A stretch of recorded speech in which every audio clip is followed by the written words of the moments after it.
I've never bought a used car from a used car salesman, from the kind of oily, sleazy used car salesman that is depicted in the movies.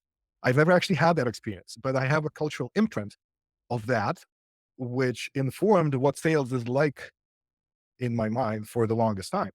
Now, we're not even the worst consultants, like the worst software consultants trying to close a deal are never as bad as the archetypical sleazy car salesman. And I think actual car salespeople aren't as bad as they're depicted in the movies either. So we've taken the worst possible image of what sales could be, and we've turned it into this is what sales is, which makes it impossible for us to figure out how we sell. Because it's a very personal thing. There's this book called To Sell is Human, which it's one of those books that you read the title and that's enough. Because the main point of the book is that we sell or convince other people to do things for us all the time. If you have kids or a spouse or friends, you want to go to this bar, they want to go to this other bar. You're trying to sell this bar to them versus that other thing.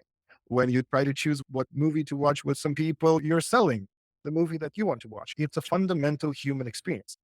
But somehow that feels perfectly normal and there's no problem with that. Even if you get into a bit of a heated argument about whatever Netflix preferences, that same thing, that same natural ability to have this conversation doesn't actually work when we're trying to quote unquote sell some for a fee. And so I say that the first step to becoming a halfway decent salesperson is to actually work through that trauma. The easiest way to do that is, again, my favorite tool. You take a pen, you take a piece of paper, and you start writing sales is awful because, and then you list all the ways that you've encountered that made you think that way.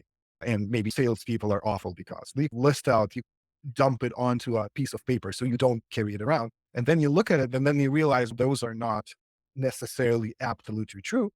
And you don't want to be that, right? You want to be someone else.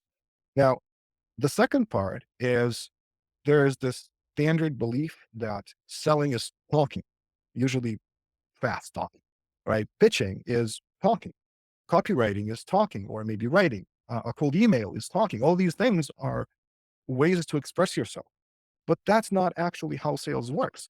Sales works through listening. Because before you can say the right thing, you actually need to know what the right thing is. And it's different from person to person and from niche to niche and from market to market and from product to product. You need to figure out what the right thing to say is. And the best way to do that is to listen at length to the person and their problems. So if you have a 30-minute conversation where you're trying to close a deal, ideally you'd spend 25 minutes of that conversation listening, asking questions, being actually genuinely interested in what's going on in the other person's life or business or whatever it is you're trying to fix. And then spend 5 minutes presenting whatever you're trying to sell as the answer to the questions that guy posed, or girl, right? And there's definitely an art to that, but the listening part is unavoidable. And the interesting thing about this is if you listen for 25 minutes, for the first 5 minutes, you're thinking about the thing to say or how to respond to that. And then the next 5 minutes, your mind quiets down if you force yourself to not say anything. And then at some point you say, oh, this guy's an idiot. He doesn't know anything. And then you quiet that voice down so you can keep listening. And if you keep listening, if you listen for 25 minutes, it's a very long time to listen. You actually become empathetic with the other person. It's a natural result of that. You understand what it is to be in his shoes, to walk a mile in his shoes. And then when you switch over to presenting whatever you're offering, then you present it from his point of view, not from yours, because you've been listening for such a long time. And one of the results of that is that you can say, you know what? I don't actually have anything to offer to you. What I do is really different than what you need. There are some people I can recommend some people, but you're not who I need. And that's an excellent result for a sales call because you don't want clients that you don't want to work with. And this is my closing note about how to become a good salesperson, or at least feel comfortable doing that.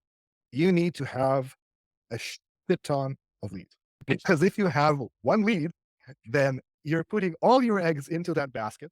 You are trying to make that lead work, whether it's a good idea or not a good idea. There's so much stress involved. So if you have 5 sales conversations, 5 back-to-back half-hour calls, you're not actually putting that much into it. There's not that much writing on any particular call, because if this doesn't work, you have 4 more just today and maybe 5 more tomorrow, and it's not a problem. So one of the reasons salespeople can be comfortable and not needy, it's not because they sell a lot, is that because they have a lot of these conversations.